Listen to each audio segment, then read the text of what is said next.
El marco jurídico de Chile en general es tremendamente complejo, particularmente en el caso de las aguas, porque durante el periodo, durante la dictadura militar, se cambiaron todas las reglas de acceso, todos los códigos de acceso a los recursos naturales, entre ellos el agua.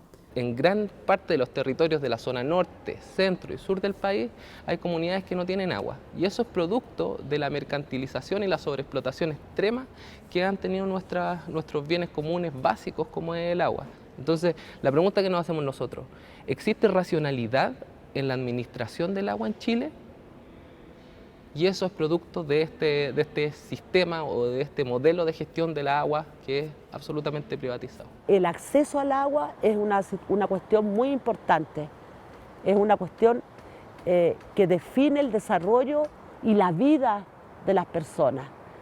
Y mientras el agua siga estando en manos de estas grandes corporaciones transnacionales o nacionales, lo que va a ocurrir es que cada vez las comunidades vamos a tener menos posibilidad de acceder al agua.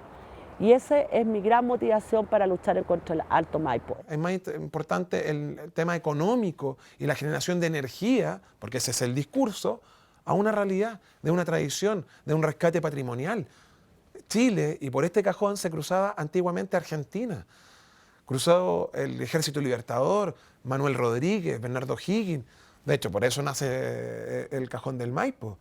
Devastar este lugar maravilloso, que es el patio trasero del Gran Santiago, de la mitad de Chile, donde está casi la mitad de los chilenos viviendo, este es el único entorno natural que les queda, destruirlo por un proyecto mísero que solamente va a favorecer a una familia, a una empresa minera, ¿cierto?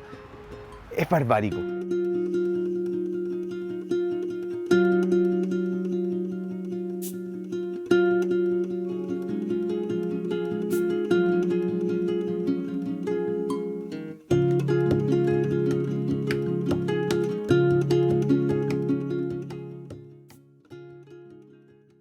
Los temas de agua son hoy en el mundo la principal causa de conflicto socioambiental. No existe ningún país del mundo en donde el agua no esté estructurando la manera en la que las comunidades, las ciudades, los habitantes se estén relacionando con las grandes inversiones, particularmente extractivas. Podemos decir que Chile es rico en agua, rico en recursos hídricos, pero geográficamente tiene una diversidad enorme en su distribución. Estamos desde el desierto de Atacama hasta la zona de la Patagonia, hasta la región de Tierra del Fuego, donde tenemos una parte importante, campos de hielo norte, campos de hielo sur. Son los dos acuíferos congelados más grandes digamos, de la zona de América. Y en ese sentido podríamos señalar que Chile es un país que tiene un tremendo potencial de recursos hídricos, tanto congelados como líquidos, y también de napas subterráneas. Los dueños del agua, en general, son empresas internacionales, ¿no? Chile es el único país del mundo en donde el agua tiene dueño, ¿sí? Si bien, y aquí hay una incoherencia, si bien en el Código de Agua se consagra, y en la Constitución, se consagra en todo el ordenamiento jurídico que el agua es un bien de uso público, en términos prácticos, los derechos de aprovechamiento a perpetuidad, entregados muchas veces a concesión gratuita, finalmente establecen una propiedad inalienable en la Constitución y por lo tanto establecen que el agua es un bien propietario. Y muchas veces, no en pocas ocasiones, esta situación, yo diría que en la gran mayoría de los casos, finalmente termina perjudicando a las personas, porque hay más agua para actividades industriales que para el respeto de los derechos humanos y para la prolongación y preservación de la vida y la calidad de vida de los territorios y de las personas.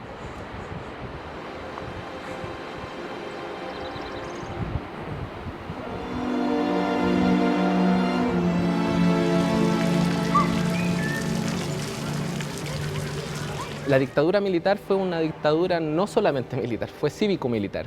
Y quienes formularon la Constitución tenían una ideología clara. El mercado tiene que ser el regulador de la sociedad, el mercado tiene que jugar un rol incluso más importante que el Estado, porque el Estado pasa a una segunda dimensión y el Estado regula. Entonces, en ese marco, los intereses que se pusieron en juego para crear no solamente el Código de Agua, sino que toda la legislación, el aparato estatal que se refundó, podríamos decirlo así, con la nueva Constitución el 80, y que el Código de Agua es un reflejo más de esa legislación y de toda esa institucionalidad que se construye al calor de esos cambios, es efectivamente la visión empresarial más neoliberal que existe, y es una visión ideológica que se incrusta en cada rincón del Código de Agua. Entonces, el Código de Agua es producto de esta visión y tiene características bien particulares. El Código de Agua, primero, señala que es el Estado quien entrega derechos de agua gratuitos y perpetuos a privados, y los privados van al mercado, venden, compran o arriendan agua de la forma que quieren, sin ningún criterio, sin ningún gravamen, sin pagar ningún impuesto. O sea, el Estado prácticamente les regala, les cede el agua a los privados, y los privados hacen lo que quieren. Y por lo tanto, vinculando el Código de Agua de 1981 y la dictadura militar, más la Constitución del 80 de la dictadura militar, tenemos el camino perfecto para la privatización del agua. Y por lo tanto, hoy día el agua es propiedad privada, como puede ser tu auto, tu casa, tu chaqueta, cualquier cosa. Y tú la puedes transar, arrendar, vender, etc. Y eso ha generado una tremenda dificultad, porque lo que ocurrió en todo este proceso es que hubo un enorme proceso de concentración de derechos de agua. El año 2011, el gobierno Piñera mandó a hacer un estudio para medir la situación de los derechos de agua en Chile, de las transacciones de derechos de agua en Chile a petición del Banco Mundial, y lo que saca ese estudio como conclusión, entre tantas conclusiones, es que entre el año 2005 y el año 2008 en Chile hubo cerca de 20.000 transacciones de derechos de agua por un equivalente a 4,8 billones de dólares. O sea, la cantidad de dinero que se mueve solamente con el mercado del agua en Chile es gigantesca. Y eso es producto del Código de Agua.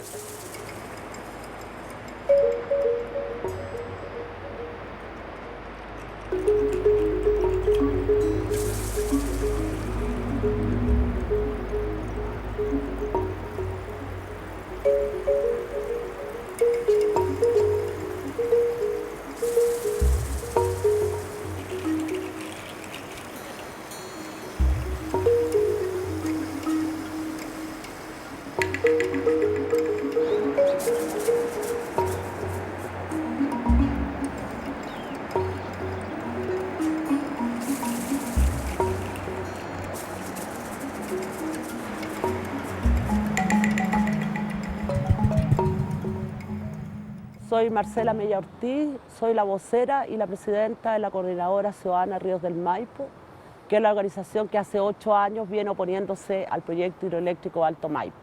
Yo estaba trabajando en Santiago y me quedo sin mi trabajo, y yo ya tenía mis 2 niñitas, mis 2 guaguas, y tenía la fantasía o el sueño de criarlas en un lugar más amable que Santiago.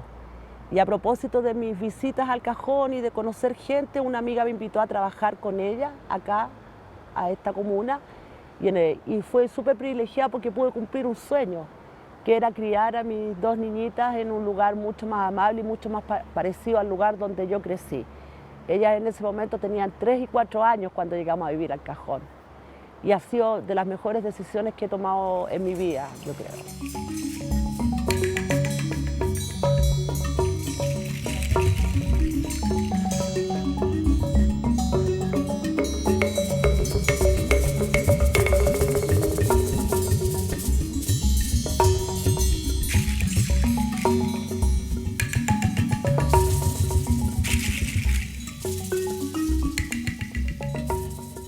A lo largo de los años hemos tenido que subsidiar el rol del Estado. El Estado quien tiene y quienes administran el Estado, independiente si es la concertación, hoy nueva mayoría, o es la alianza, la derecha en Chile, lo que han hecho es velar por el bienestar de los empresarios nacionales y transnacionales, y no por el bienestar colectivo, como es, entre otras cosas, la protección del acceso al agua como un derecho humano. Los países en donde uno ve que hay mayor inversión son justamente países en donde está más enraizada en la cultura la idea de que el agua es un derecho humano. ¿sí?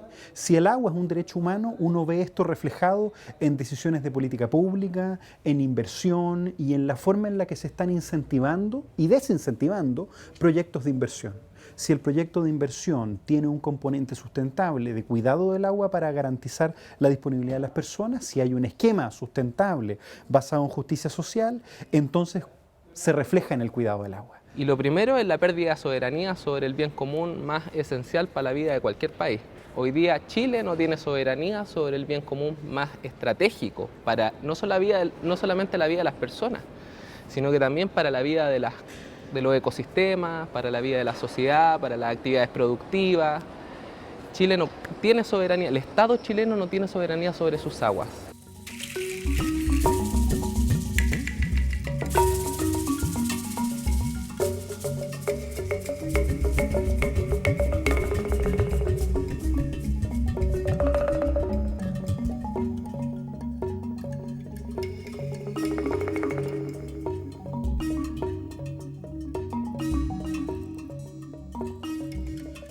El gobierno lo que hace, y particularmente los gobiernos en este mundo de la economía globalizada, es estar acompañando los derechos del inversionista para poder concretar a las inversiones, y por sobre los derechos del ciudadano. Entonces, estamos en una situación donde en Chile es más brutal, porque tenemos un marco jurídico que se parió, que se generó en un periodo no democrático, sin discusión porque no había Congreso Nacional. Entonces estamos con un marco más feo, más brutal, pero en otros países vemos que por otros lados más o menos van hacia la misma tendencia. Y lo que ocurre es que con la excusa del crecimiento económico, para que esta riqueza chorree sobre la población y solucione la pobreza, lo que ha ido ocurriendo es que finalmente los estados se transforman en funcionarios de los intereses privados y transnacionales para apoyar en los derechos del inversionista privado y transnacional en los territorios a costa de los derechos de la mayoría de la población.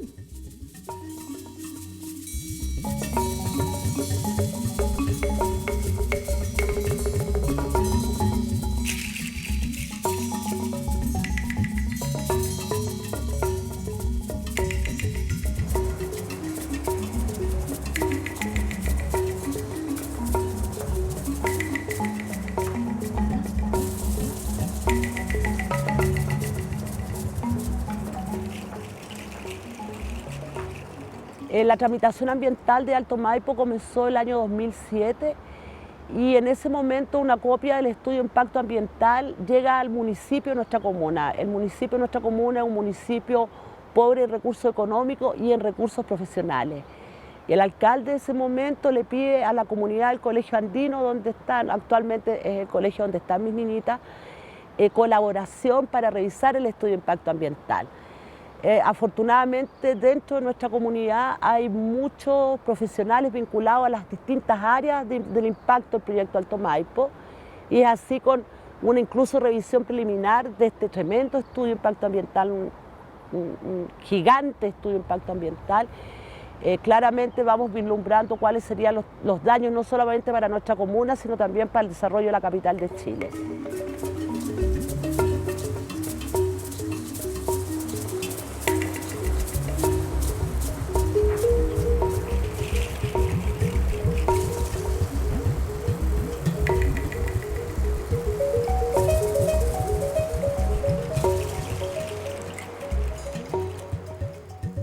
Los beneficios son que Alto Maipo es una energía barata, amigable y que va a estar disponible en el centro de mayor consumo del país, ¿sí? Por lo que todo el impacto asociado a la transmisión de energía eléctrica, que ha sido altamente discutido en otros proyectos importantes del país, en el tema de Alto Maipo está resuelto porque nosotros solamente estamos construyendo 17 kilómetros de línea en total, línea de transmisión.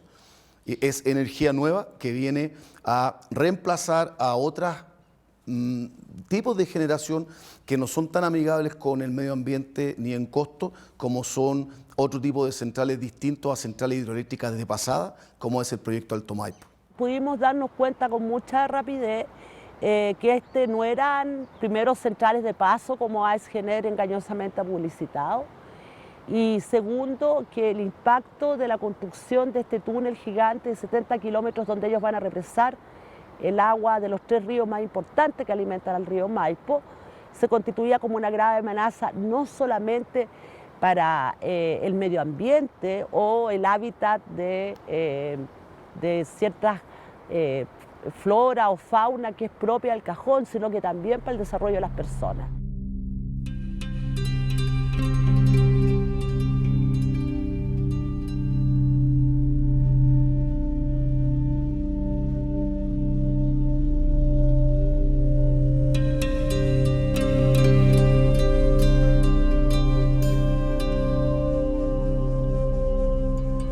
Mi nombre es Nelson Rubilar, yo soy presidente de la agrupación de empresarios y guías de rafting de acá del Cajón del Maipo y soy propietario de una empresa que se llama Isoterma. Yo soy nacido y criado acá en el Cajón del Maipo, de hecho mis abuelos, que son los que llegaron acá, fueron los que construyeron el alcantarillado central de la plaza y todo eso, y durante 3 generaciones han estado viviendo acá en el Cajón.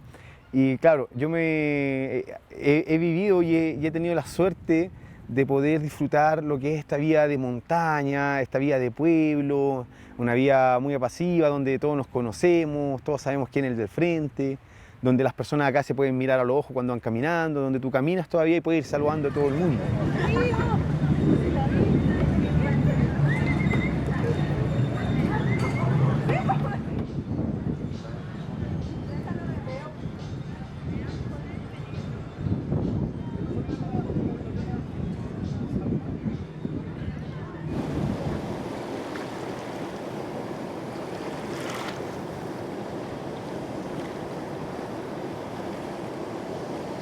No solamente tiene el río, tiene las montañas, tiene las rocas, tiene las lagunas, tiene cementerios de fósiles, tiene glaciares, tiene bosques ocultos. Es una infinidad de recursos que están disponibles acá en el Cajón del Maipo y que para poder conocerlo requiere toda una vida.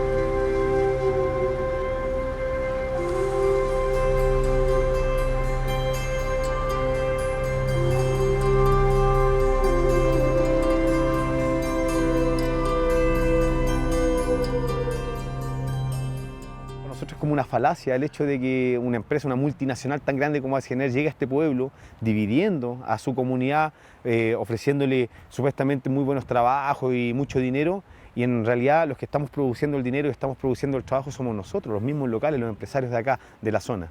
Solamente la Cámara de Turismo tiene contratado a 1.500 personas, de las cuales si multiplicamos por 4 en cada familia, ¿no es cierto?, viven 6.000 personas directamente de la Cámara de Turismo, y si le sumamos, ¿no es cierto?, el turismo informal y el otro formal que no es socio de la Cámara de Turismo, podemos decir que el 80% de la población de San José de Maipo vive del turismo. AES-Gener, la multinacional que está mandante de este proyecto Alto Maipo, lleva aproximadamente desde el año 1930, 1941, formalmente acá en la comuna. Durante todas esas décadas y hasta este proyecto Alto Maipo, que ha sido el más mediático de todos los que ha hecho acá porque tiene varios proyectos, jamás han sido un aliciente ni han sido un sustentador de la economía local acá. No existe la mano de obra calificada en San José de Maipo para contratar 3.000 personas y no hay 3.000 personas dispuestas a trabajar tampoco para el Alto Maipo. Hoy día, si bien al principio todos creían que era un proyecto que iba a salvar, ¿no es cierto?, a la comuna, a la pobreza y todo, se han dado cuenta de que van a ser afectados directamente. Después de 4 años se van a quedar sin trabajo, se van a quedar con una sensación de de que los engañaron, ¿no es cierto?, con sueldos que habían prometido que eran muy buenos, hoy día no es así. De hecho, ya han habido 3 protestas de los trabajadores de Alto Maipo por sueldos indignos. Entonces, es cosa de ver, ¿no es cierto?, lo que ha ocurrido hoy día con este proyecto y las mentiras que han engañado a este pueblo. Como responsabilidad social empresarial, como les comentaba, nosotros tenemos presencia en esta zona desde el año 1920. Alto Maipo ha hecho sociedades con la comunidad, con las autoridades, donde tenemos, por ejemplo, fondos concursables que apoyan al desarrollo local de los empresarios o microempresarios locales. También tenemos programas de capacitación y entrenamiento de personas locales. Quiero destacar que Alto Maipo es el proyecto que continúa Alfalfal, y la gente que vivió el proyecto Alfalfal entre el año 1985 y 1991 tiene muy claro todo el beneficio social que un proyecto como este tiene. Esa gente pudo educar a sus hijos, pudo mejorar su calidad de vida, y esto es lo mismo que estamos haciendo nosotros con Alto Maipo. Alto Maipo trajo, por ejemplo, la señal de celulares a zonas donde antes no habían. Niños que antes tenían que caminar kilómetros o tomar locomoción para poder acceder a Internet, hoy día tienen acceso a Internet gracias al proyecto Alto Maipo. El acceso al agua en muchas comunidades de Chile ya está siendo un problema real. Hay muchos municipios que tienen que invertir dinero en comprar camiones aljibe y comprar agua por este estatus que tiene en Chile el agua, que es un derecho privado. Entonces, quienes son propietarios de estos derechos de agua tienen la espalda legal, digamos, para ser ellos los que usan en primer lugar el agua, y lo que queda es para las comunidades. En el caso del Cajón del Maipo, el 40% de nuestra comunidad no tiene acceso a agua potable, a pesar de que desde el Cajón se abastecen a 7 millones de santiaguinos y santiaguinas de agua potable.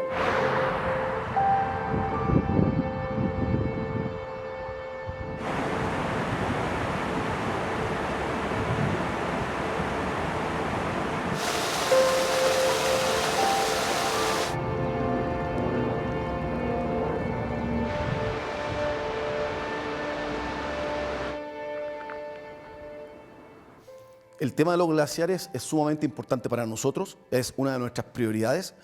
Nosotros estamos pasando 1 kilómetro debajo del glaciar. Estamos hablando de 1 kilómetro de roca, ¿sí?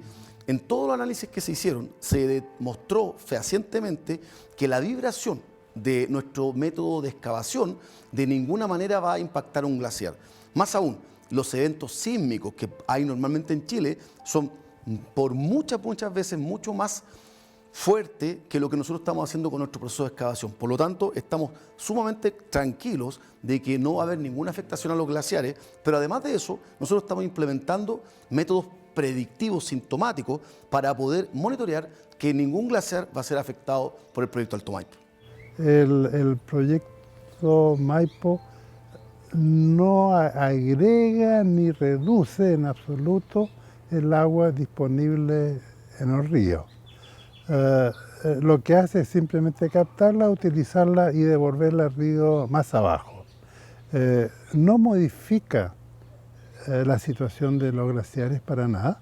Son túneles, la conducción son túneles que pasan debajo de algunos glaciares, a mucha profundidad por debajo de los glaciares, a 1000 metros aproximadamente. Este proyecto fue diseñado y también controlado con los máximos estándares a nivel mundial. De hecho, este proyecto tiene financiamiento de instituciones internacionales, ¿sí? Por ejemplo, el Banco Interamericano del Desarrollo, el Fondo Mundial. Ellos se demoraron 21 meses en hacer la evaluación de este proyecto y finalmente decidir que van a ser parte del proyecto. Este proyecto cumple con las normas más exigentes a nivel mundial que hoy día existen. Si bien es cierto, el proyecto se aprobó el año 2009, no tuvo financiamiento, no pudieron, el proyecto estaba malo, tenía una aprobación viciada, etcétera, etcétera, y por lo tanto no tuvieron financiamiento. Hasta el año 2012, cuando ingresa al proyecto el grupo Luxic, que es un grupo minero, Antofagasta Minerals, está vinculado a Mineral Los Pelambres, etcétera, etcétera. La familia Luxic es dueña del Banco de Chile y el Banco de Chile compra un 49% del proyecto. Y en ese momento, al entrar la banca, apalanca los fondos del BID, de la CAFE, del OPIC, es decir, una serie de fondos financieros que están asociados a inversores norteamericanos o a la banca multilateral. Y es en ese momento verdaderamente cuando el proyecto logra los recursos para empezar a trabajar. El proyecto Alto Maipo empezó sus trabajos el año 2014, recién. Antes no logró recursos porque tenía un proceso viciado. Entonces, ¿qué es lo que ocurre cuando el grupo Luxic compra el proyecto? Compra la energía que se genera en el proyecto. Y por lo tanto, estos derechos de agua utilizados en el proyecto Alto Maipo no son para darle energía a todos los chilenos, son para darle energía a la minería de la familia Luxic, que es el proyecto Pelambres, que está justamente acá a unos 300 kilómetros de la ciudad de Santiago. Por lo tanto, los derechos de agua de AESGener en este proyecto son para servir a la minería, no a la capital del país. El grupo Luxic se vincula al proyecto Alto Maipo porque yo entiendo, y la verdad es que no puedo hablar por ello, nosotros somos los que estamos construyendo, ¿cierto? Pero entiendo que se vincula al proyecto Alto Maipo porque lo considera un muy buen proyecto, un proyecto amigable con la naturaleza, que cumple con todos los requisitos, y ellos en algún momento han estado interesados también en ser parte del negocio energético en Chile. Chile es un país que tiene una larga historia de una minería muy importante. Somos el mayor productor de cobre del mundo. Chile es un país que tiene una vocación forestal. Somos un gran productor de celulosa. Chile es un país que tiene 4.000 kilómetros de costa. Somos un país que tiene un enorme potencial también pesquero. Nosotros somos un país que hemos ido reforzando nuestra vocación de ser una economía inclusiva, una economía que desarrolle el talento humano y que vaya buscando la combinación entre lo que son nuestras ventajas y lo que es el capital humano que tenemos. Todos a decir no Alto Maipo. Nuestras montañas están siendo destruidas. El grupo económico Luxic y la transnacional AESGener han tomado la decisión de quedarse con el agua de todo Santiago. No estamos dispuestos a que estos criminales avasallen con nuestra agua dulce. Flora, fauna, bosque nativo se está destruyendo. A esto tenemos que contar también lo que está pasando con nuestros glaciares, que es desde ahí de donde sacamos nuestras aguas. Todos defendemos el agua. Sin agua no hay vida. Las comunidades han decidido y han tomado la decisión de defender el agua dulce, porque siempre la vamos a necesitar, y si no lo hacemos, frutas, verduras y hortalizas se irán a las nubes. No Alto Maipo. El que esta energía va para el norte o va para el sur, no importa. Lo que importa es que el país tenga energía, y el que se ocupe preferentemente por uno o por otro, que el dueño de una mina del norte participe en la propiedad de esta empresa, eso es absolutamente irrelevante. Chile ha definido una agenda de energía que es fundamental ejecutar para que dejemos de ser el país de América Latina que tiene el más alto costo de electricidad. El alto costo de electricidad en Chile es algo que está impactando a los hogares y también a las empresas en la competitividad de la actividad económica. De hecho, en los últimos 5 años, el costo de la electricidad en Chile ha subido 30%, y eso le hace un inmenso daño a las empresas y a los hogares. Es por ello que hemos puesto en marcha y en ejecución un ambicioso plan que hemos llamado Agenda de Energía para, en primer lugar, darle al Estado un rol director en la política energética. Segundo, poder desarrollar toda la infraestructura que necesitamos como país en generación y en transmisión. Tercero, traer más competencia a este mercado. Cuarto, impulsar una política de eficiencia energética. Quinto, poder hacer todo esto con legitimidad social. Esto significa construir una política energética con las regiones, con la ciudadanía, y de esa manera poder superar los temas que tenemos en el sector.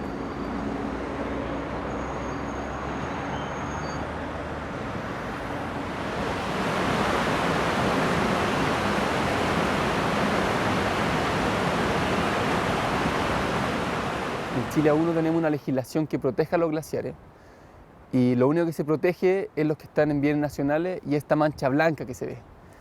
Los glaciares no son solo esta mancha blanca, son todo un ecosistema, todo el permafrost que está en el suelo, todo lo que requiere este glaciar para poder crecer y decrecer. Si es que, por ejemplo, se hace un proyecto a 100 metros de un glaciar en que se interviene el permafrost y se empieza a calentar el suelo, este glaciar se va a ver totalmente intervenido, aunque no se toque la parte blanca. Lo que está buscando la nueva legislación de glaciares, de protección de glaciares, es que se proteja al menos 2 kilómetros de lo que rodea un glaciar. Si que se protegen 2 kilómetros de lo que rodea un glaciar, Alto Maipo no podría estar haciendo un túnel abajo del glaciar Mesón Alto. La afectación al régimen hídrico de la zona alta de la cuenca es absoluta y no hay estudio hidrogeológico que plantee cuáles van a ser los impactos. Y eso es terrible, o sea, aceptaron este proyecto, aprobaron este proyecto sin ese estudio. Hablando de caudal ecológico y si esta empresa lo respeta, digo tajantemente que no. Chile actualmente sí cumple con la legislación internacional de caudal ecológico, dejando en la ley un caudal del 20%. Cuando este proyecto se evaluó, existía una ley del 10% para dejar a caudal ecológico.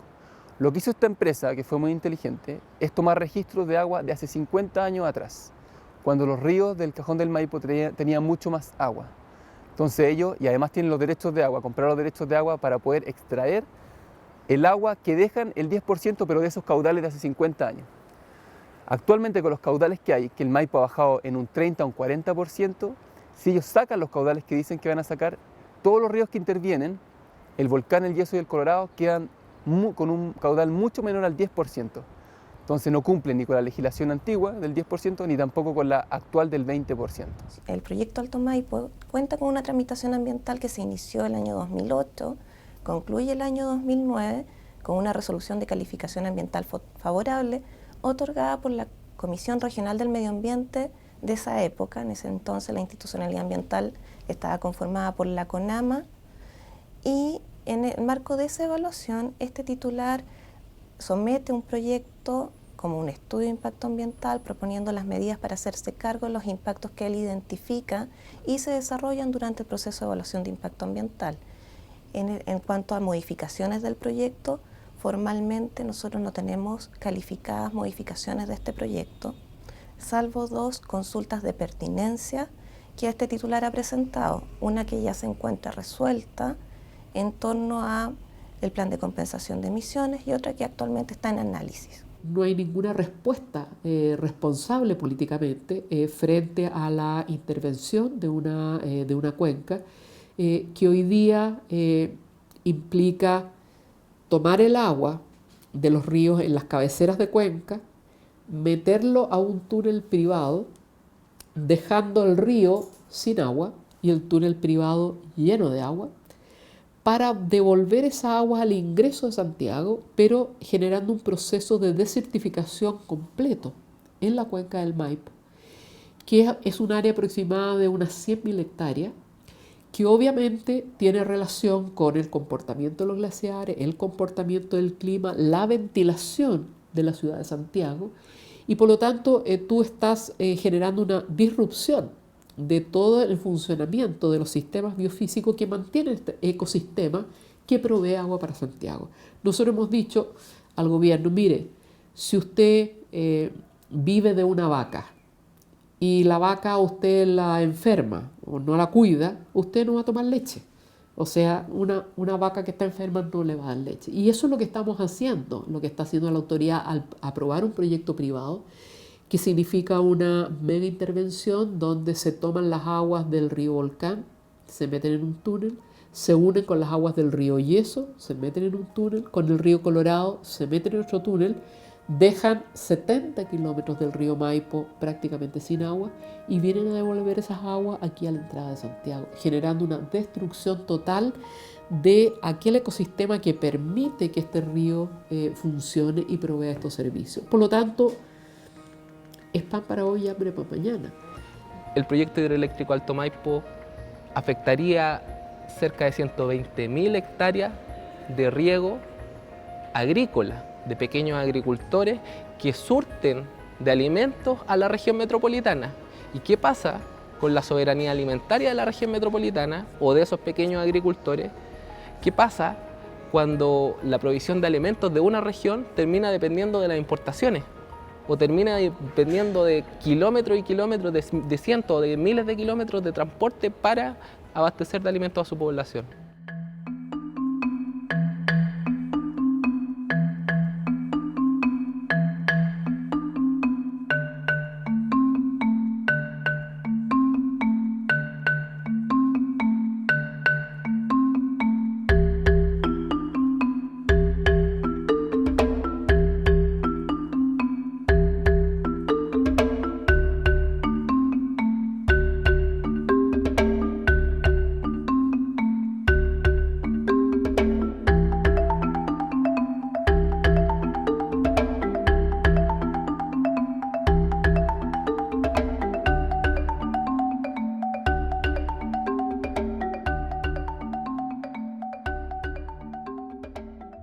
Bueno, mi nombre es Jaime Saror,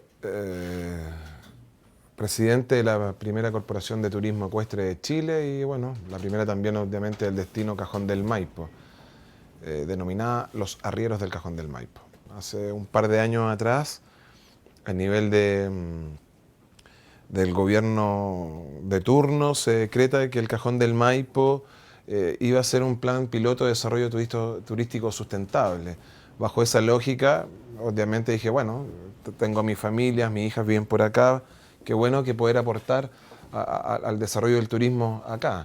En ese minuto yo estaba participando de excursiones ecuestres en Patagonia, entonces obviamente que se presentaba la alternativa de venir a construir un sueño que hoy día el que está aquí presente. Este sueño es totalmente en base al reciclaje.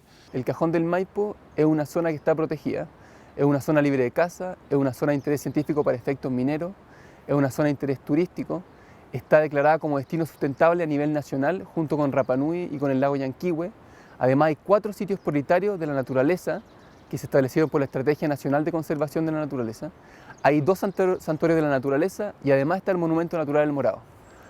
Hay solo 5 lugares en el planeta que tienen ecosistemas como este, ecosistema mediterráneo de bosque esclerófilo. Y son lugares pequeños como el Cajón del Maipo. Si se interviene el lugar, estamos perdiendo parte de la historia natural del planeta. En el Cajón del Maipo había un proyecto de desarrollo medioambiental que habían solamente 3 lugares en Chile en que se hablaba de un proyecto de desarrollo medioambiental acotado. No estaba dentro de la pauta esa pregunta. ¿Pero puedes contestar o no? No, por algo pedimos la pauta. ¿Sí? Sí.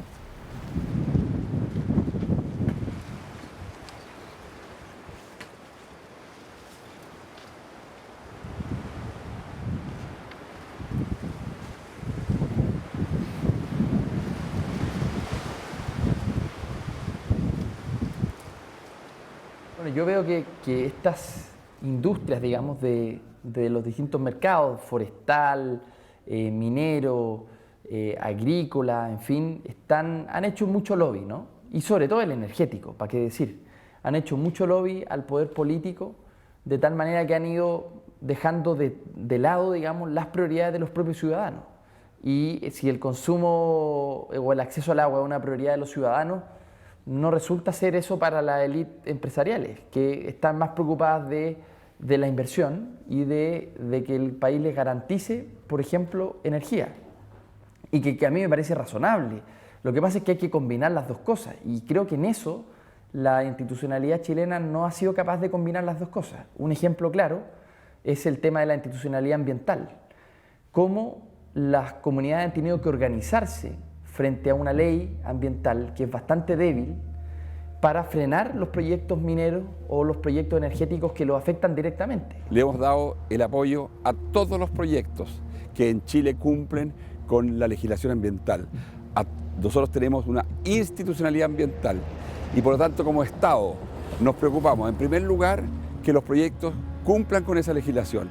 Una vez que los proyectos hacen esa tramitación, se someten a esa legislación y se las aprueba. En ese minuto, todos los proyectos que tienen esa aprobación ambiental son proyectos que son apoyados por el gobierno y el Estado de Chile.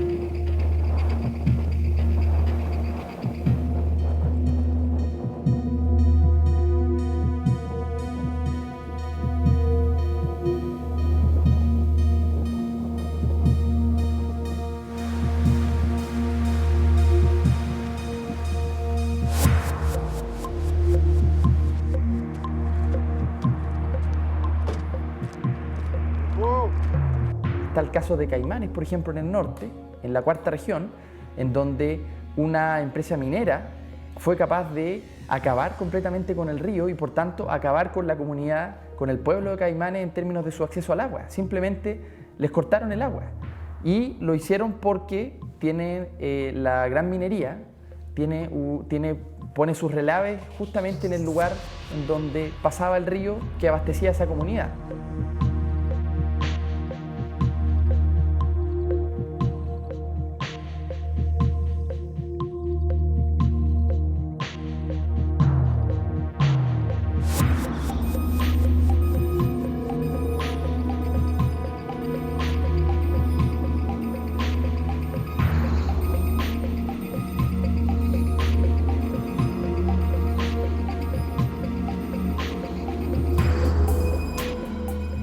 La aprobación del proyecto Alto Maipo fue una aprobación viciada, en la medida en que hay varios de los permisos sectoriales que debieran haber concurrido que fueron dados en contra de la ley.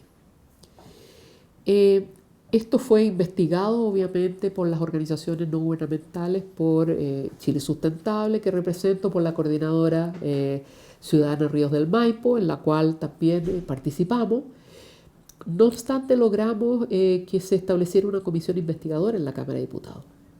Y el informe de la comisión investigadora de la Cámara de Diputados, que llamó al ministro de Medio Ambiente del gobierno de turno, llamó al director de aguas del gobierno de turno, llamó al superintendente de la electricidad y combustible del gobierno de turno, llamó a cada uno de los actores, decretó, y fue el documento, que la aprobación de este proyecto está totalmente viciada en términos legales, y este informe fue aprobado por el Pleno de la Cámara de Diputados. O sea, es hoy día conocido de que la aprobación de este proyecto tiene un vicio administrativo.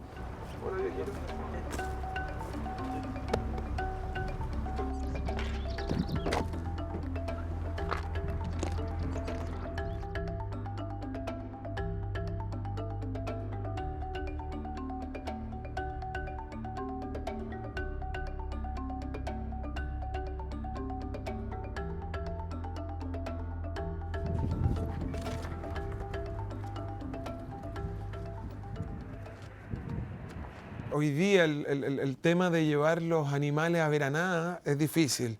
Difícil en todo sentido, porque el lugar que tú llevabas como tradición familiar, que era una cosa que se iban todos los veranos, toda la familia, a este encuentro con la naturaleza que se vive en 2 o 3 meses en Cordillera, hoy día el agua no está.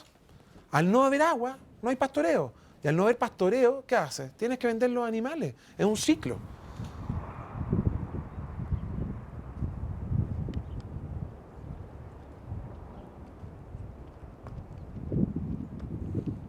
Mira, yo creo que hoy día el mundo está como al revés, ¿no? Si bien hoy día esta corporación y yo que la presido estamos por el rescate y vemos que hoy día la mayor cantidad de turistas son extranjeros que están alucinados con esta forma de vida, a nivel local, a nivel nacional, a nivel país, parece que estamos más preocupados o nos tienen embaucados en hacer, en tener que trabajar, en endeudarte, en un modelo de desarrollo económico que no va de la mano de un desarrollo sustentable. O sea, lo que nos prometieron por un lado, hoy día lo tapan para que realmente entendamos que lo más importante es hacer energía. ¿Energía para qué? ¿Para quién? Si ya está destrabado, que es para ciertas familias y para ciertos proyectos mineros, no es para energía para nosotros. Yo lo podría entender, pero existen distintas formas de hacer energía. ¿Por qué no entendemos de una vez por todas que tenemos que ir de la mano con lo local, con tradiciones? Aquí parece que lo más importante es que tu smartphone funcione y que no falte energía, pero la realidad no es esa.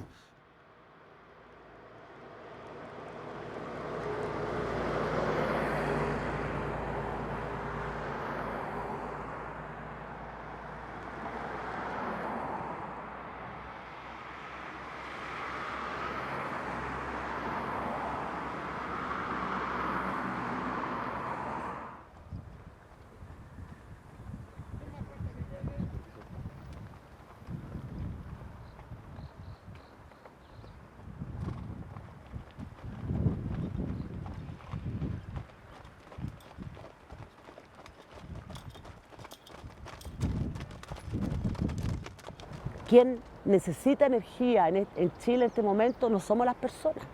Solo el 16% de la energía que se produce en Chile es para las personas, para nuestras casas, para el alumbrado público, para los hospitales, las comisarías, etc. Todo el resto es para minería, para la agroindustria, para la forestal y para la industria. Entonces, esta amenaza de que si no sigue adelante el proyecto como Alto Maipo, nos podremos eventualmente llegar a oscuras o no podremos tener donde enchufar nuestros celulares, nuestros computadores, es una mentira. Porque la Comisión Nacional de Energía señala esto que yo digo, el 16% de la energía que usamos nosotros, nada más. El proyecto ya comenzó, el proyecto partió hace 20 meses, el proyecto tiene un avance de 20%, el proyecto no va a detener sus obras porque nosotros estamos convencidos que este proyecto es muy bueno para el país y no por un grupo de personas que o no entiende o tiene otros intereses, ¿cierto? Nosotros vamos a dejar de beneficiar al país con este muy buen proyecto como es Alto Maipo. Bajo este modelo neoliberal, donde la concepción es productividad hasta el infinito, entendiendo que los recursos son infinitos y no lo son, el medio ambiente es finito y eso no lo entienden los economistas neoliberales, y creo que en Chile hay una demostración de que esa exageración de esa interpretación económica trae profundos daños a las comunidades y al medio ambiente.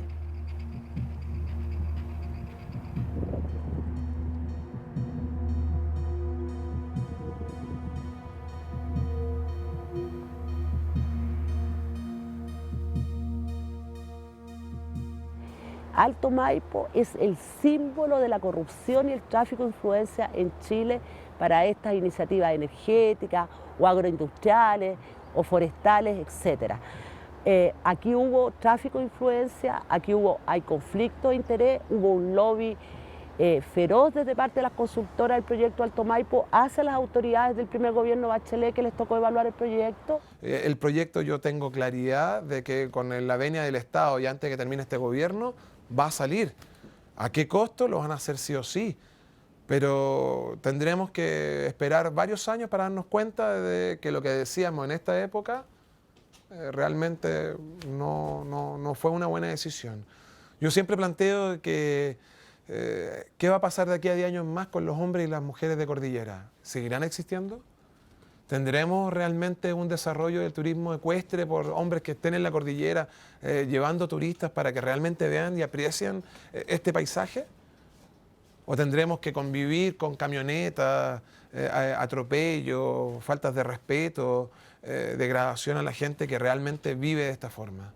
No son pocas las ocasiones, y ustedes en Chile lo van a encontrar, en la que es más probable que un cerdo tenga derechos de agua que una persona.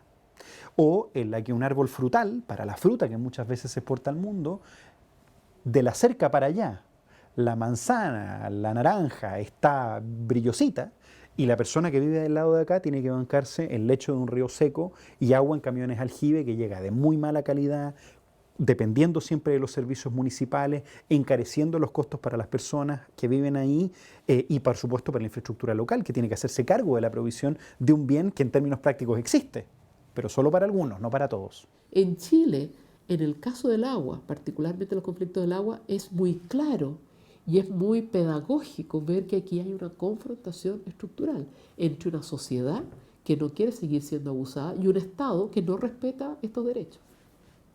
Frente a eso, hoy día nosotros nos estamos haciendo cada día más fuertes, dándonos charlas, poder unirnos para entender que esto es un rescate patrimonial. En la medida que la gente de afuera, de otros países, vea que todavía existimos, estoy seguro que vamos a poder hacer un ejemplo para las generaciones locales, las futuras, de que esto es un verdadero tesoro. Aquí en Chile, en esta validación de estos procesos para poder aprobar estos proyectos, la injerencia del pueblo, de las comunidades, de las organizaciones territoriales, esto, no tiene ninguna injerencia. O sea, da lo mismo lo que piensan las personas, lo que piensan las comunidades, da lo mismo. Para nosotros no es solamente defender nuestro estilo de vida, sino que también queremos hacer un aporte al desarrollo del país de verdad, y Alto Maipo solo beneficia a sus dueños y no beneficia ni al Cajón, ni al resto de Chile, ni a la capital del país como es Santiago.